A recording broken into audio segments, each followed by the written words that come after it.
Hello. Today what we're looking at is an ideal Conceal IC380 handgun, and it is a two-shot Derringer basically, and it is a very inconspicuous shape, very rectangular. It's kind of like a cell phone but relatively fat. It's very heavy though, when I feel it. In fact, I've got a scale here. If I put it on the scale, we are weighing, according to the scale, 520 grams. 521, no, 520. And I'm going to compare it to a Glock 42. If I put the Glock 42 on the scale, the gun is unloaded, I'm getting 392 grams. So you can see it's considerably heavier than the Glock 42.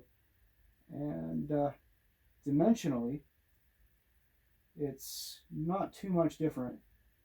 But the real draw to this gun is the shape. It's a very inconspicuous shape. Even in plain sight, you might not know exactly what it is, and it's going to make a very rectangular profile if it's in your pocket. If you draw this gun out of your pocket, you could presumably even present it one-handed.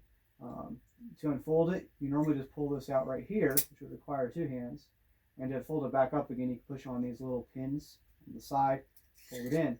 But what I found is that with this gun, if I just hold on to the metal frame here, I can just whip it open like that, and it will be ready to fire at this stage. It does hold two shots.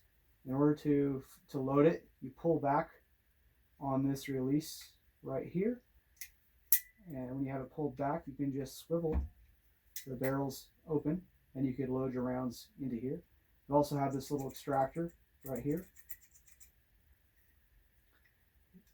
As far as sights, we do have a front sight, relatively low profile, and the rear sight is actually formed by this latch on the top.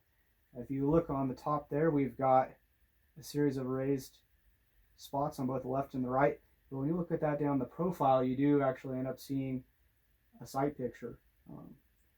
It's not too bad. So it's a pretty cool little gun right here. And that's that.